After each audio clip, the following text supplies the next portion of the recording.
I got the sneaking suspicion that we're not giving the people what they want. It's okay, baby. Let's give the people what they want.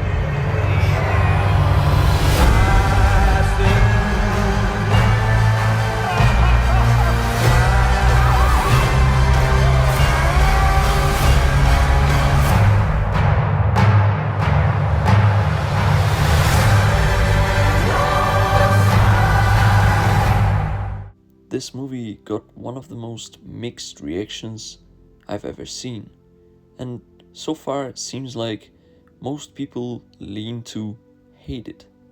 And I understand it, but at the same time, I don't. So I watched this movie a couple days prior to most of the people. There was no IMDb rating and only about 40 reviews on Rotten Tomatoes from critics, so I didn't know what the overall reception to this movie will be. And let me tell you, I was absolutely shocked by how many people hated this movie.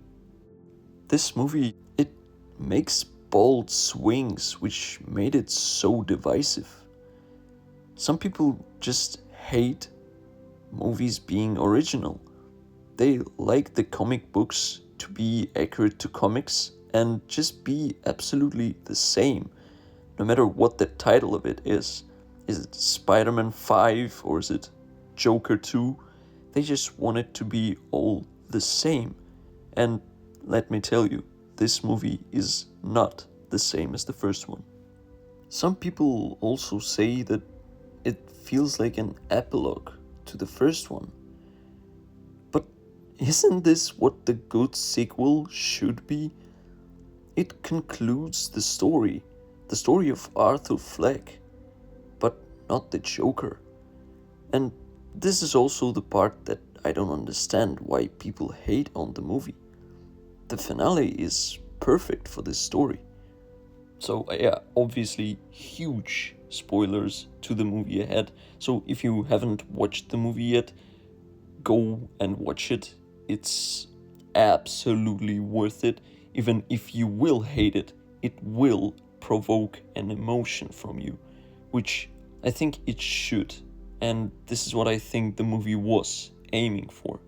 So yeah, turn off the video if you haven't watched the second part and come back here after you watched it, either to listen to me talking about why the finale was good and agreeing with me, or, well, your opinion is your opinion. You can disagree with me on everything I'm going to say from now on. Let's start with those people who say that movie has no point. It's pointless. I did not understand the movie. For those who say this, I have only one question. Did you watch the movie? Because the movie makes its point very clear. The movie is about the figure of evil. It's not Arthur Fleck. It's not the Joker himself. It's the people who he brings out. It's the society that reacts in some certain ways to the figure of Joker. The ones that blow up the courtroom. The ones that see the idea behind the Joker and see him as a positive character. These are the true evil people who we should be scared of as a society, and not one standalone person who Joker is. He's not pure evil. He's a broken man. Arthur Fleck is a product of the society that is shown in the first movie.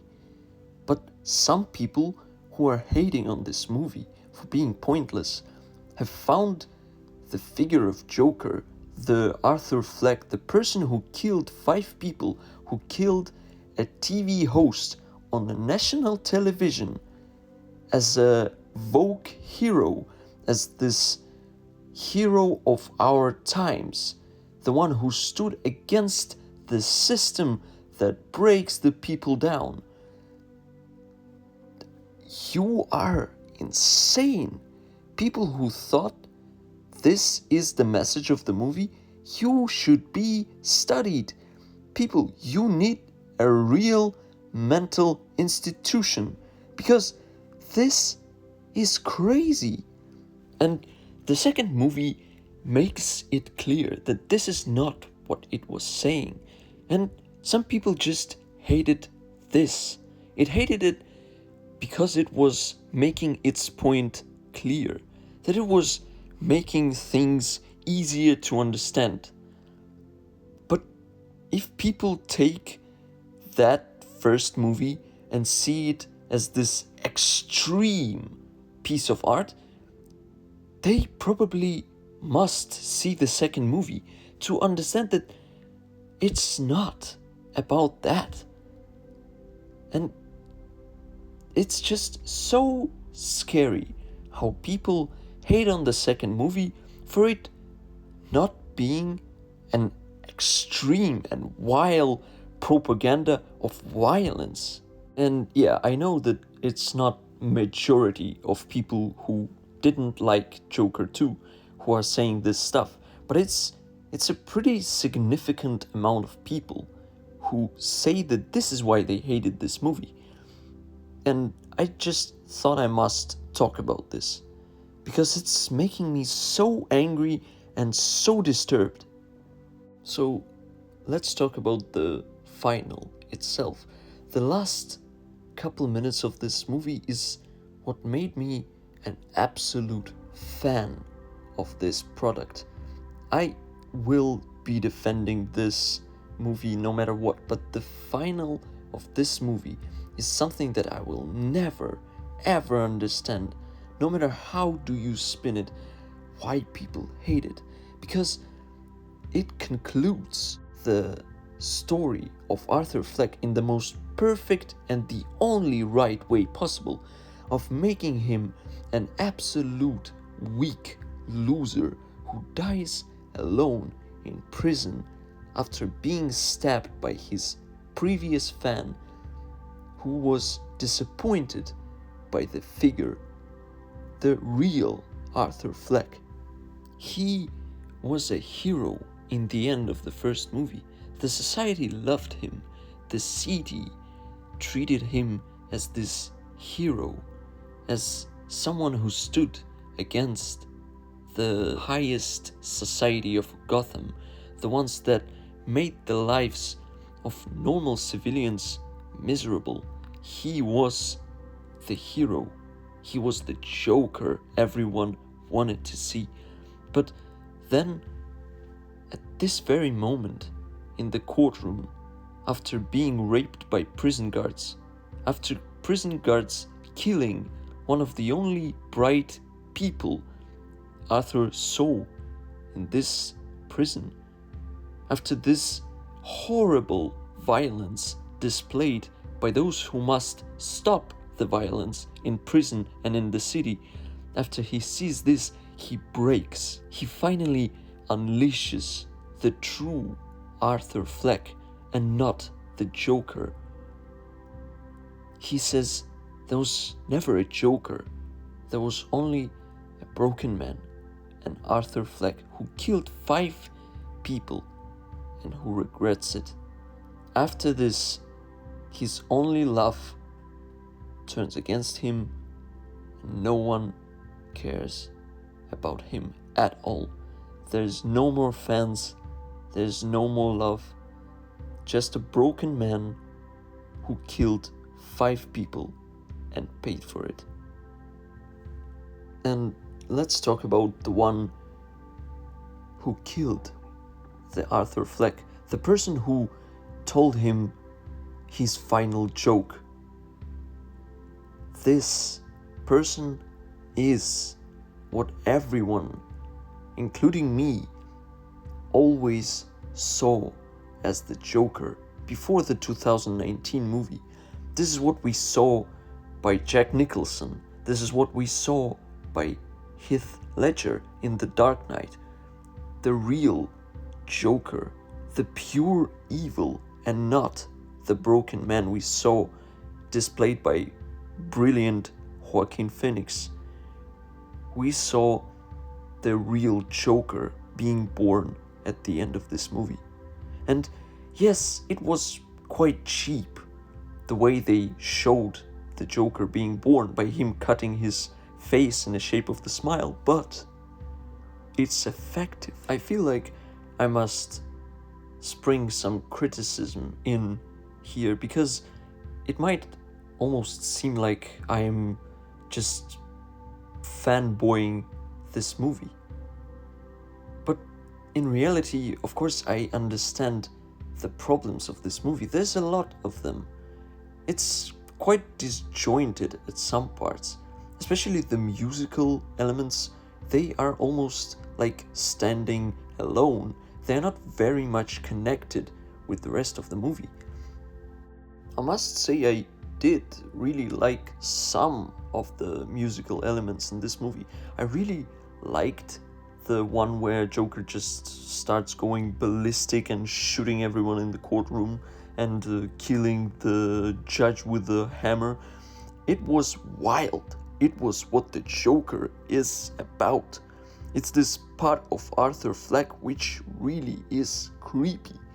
It's quite like the best scene of the movie, which I think everyone agrees on, even the ones that hate this movie. This is what I see as like this part where everyone agrees on, is that the scene where Joker interrogates his ex-co-worker.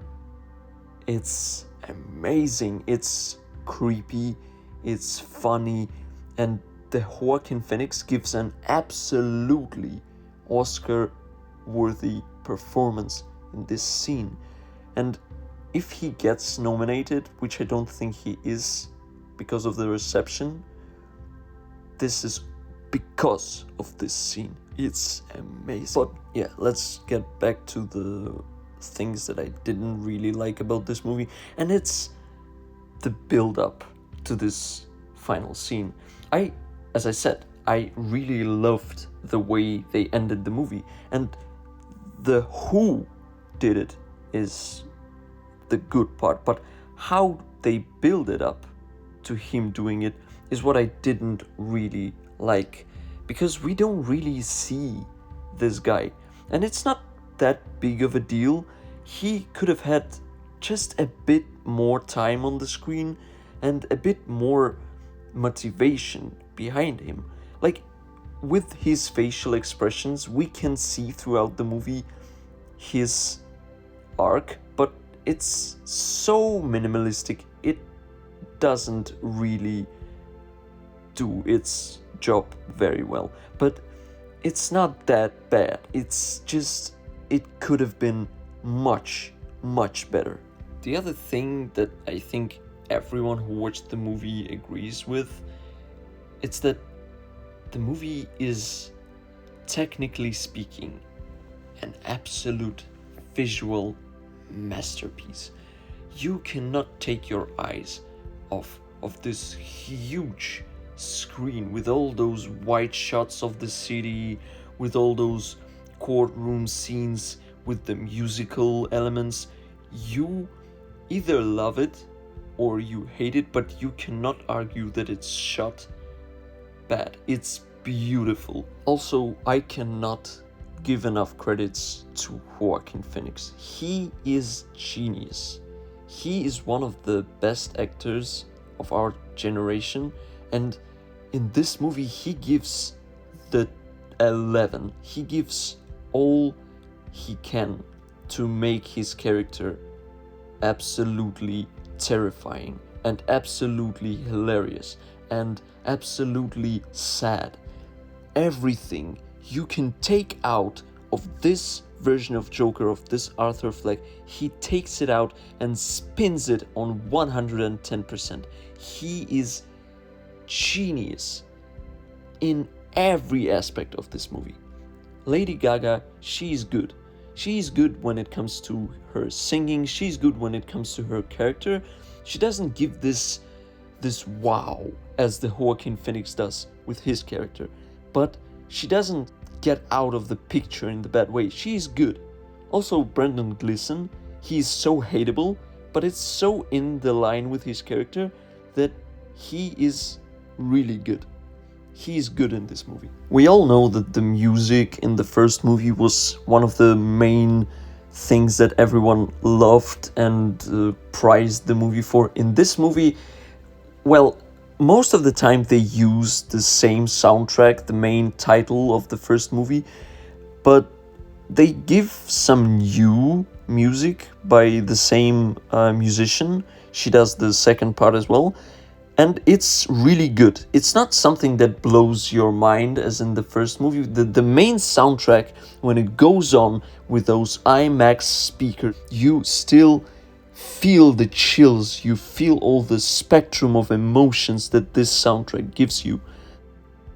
The music, yeah, the music is really good in this movie. Not as good as in the first one. I don't think it's this big of an improvement since the first part that it should be talked about that much. So yeah, I just think it's really, really good, and it must also be pointed out. The makeup, the hairstylings, the costume design, it's all on the level of the first part, if not better. It's amazing.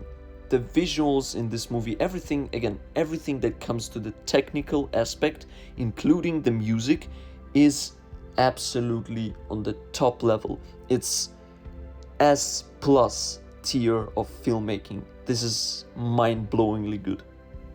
There's only one last thing I want to talk about, and it's something I have talked about briefly previously in this video, and it's that the people are trying to criticize the movie, which is totally fine. It's even great. I'm all about liking criticism. I like criticizing something, and I like hearing the criticism about either it's me, my work, or something that I really liked. For example, this movie. It doesn't mean I'll change my opinion, but at least I will hear the other valid opinion. But for me to hearing it and at least somewhat understanding someone's point, it should have a point. With most people criticizing this movie, it's just them saying that they don't like it, or they hated it because it's a piece of shit. But they don't directly say why, and just think that most people who agree with them will just be like, yeah, it is a piece of shit. And you can have that opinion, but you must give a valid criticism, and by that I mean something more or less objective. You can point at some moment of the movie or some plot hole or a performance you didn't like and say that it is objectively bad.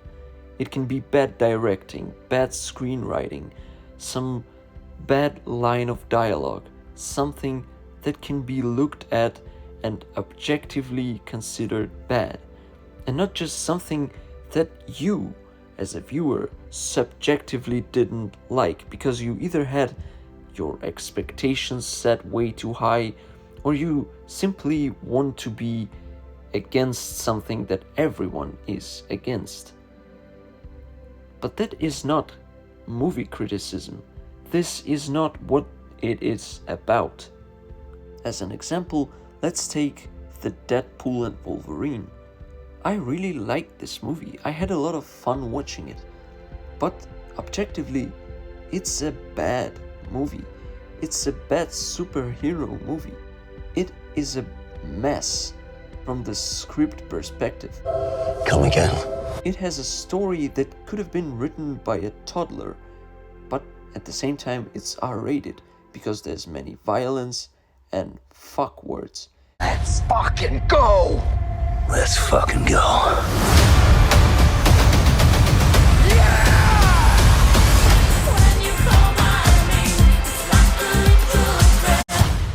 I simply don't understand people who are saying that the Deadpool and Wolverine is a masterpiece and saying Joker 2 FOLIE A DOUX is the worst thing they ever seen, because objectively Joker is simply much better written, directed an acted movie, but of course, Deadpool 3 is much more enjoyable and fun. This is why people think emotionally and don't use their brain while watching movies anymore. Deadpool and Wolverine simply takes its viewer on this joyride throughout all the cameos and funny moments for a viewer simply just to forget that the story is not just simple, it's dumb, and most moments of this movie just happen for them to happen. Does this movie need a Henry Cavill cameo? Does it somehow affect the story? No. Does this movie need the nice pool or all those dead pools in general? No, it doesn't. They don't affect the story. They don't affect the characters. They don't do anything but just bring out this fun. And I'm all up for this. Like, once a year, I can take movies like this and really enjoy them, which I did in this case. But let's not get silly and say that the Deadpool and Wolverine is a masterpiece. It just simply isn't. It's at very best just a okay comedy, but not more than that. It's objectively a pretty bad movie, and even a pretty bad comic book movie. The first Deadpool is much more complex than that. It doesn't have those moments of something happening just for them to happen. It's getting its comedy out of the plot and not getting the plot out of the comedy like the third one. So let's try to be objective, guys, when we are talking about movies. Life is a mystery. I don't know anything about saving worlds, but you do. Trust me, kid, I'm no hero. You were an X-Man. You were the X-Man. I am soaking wet right now.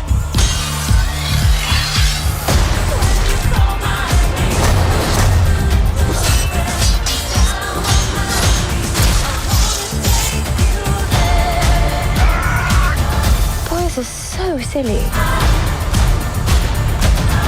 This is what I'm talking about. Big slow motion action sequence. Who knows if you live or die?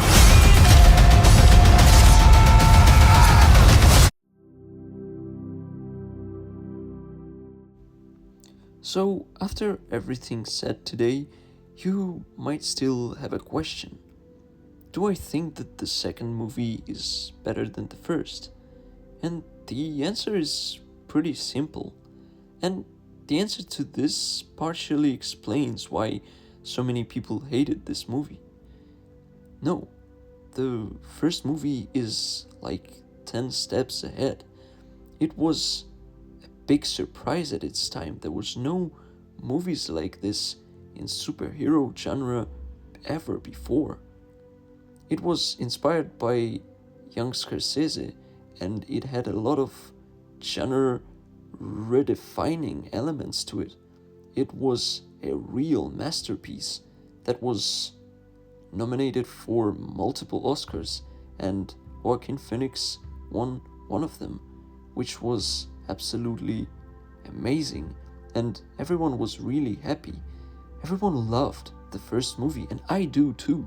I rank it as one of my favorite movies of all time. And the second one isn't even close. But it's still a really good movie. The first one is a social drama with elements of criminal drama. And the second one is musical with elements of court drama. It is two totally different movies that can't really be compared head to head. They are both made with the same director, same actor, and the same characters, but it's two totally different movies. Do I like the first one? Oh yes, I love it. Do I like the second one? Yes, I absolutely do. And I don't think people should hate on one and love the other, because it's two different movies made by same people. But I think that both movies are good in their own way. So hey, I got a final joke for you. What do you get when you throw a good movie into the society that thinks that the Deadpool and Wolverine is a masterpiece? Get what you fucking deserve!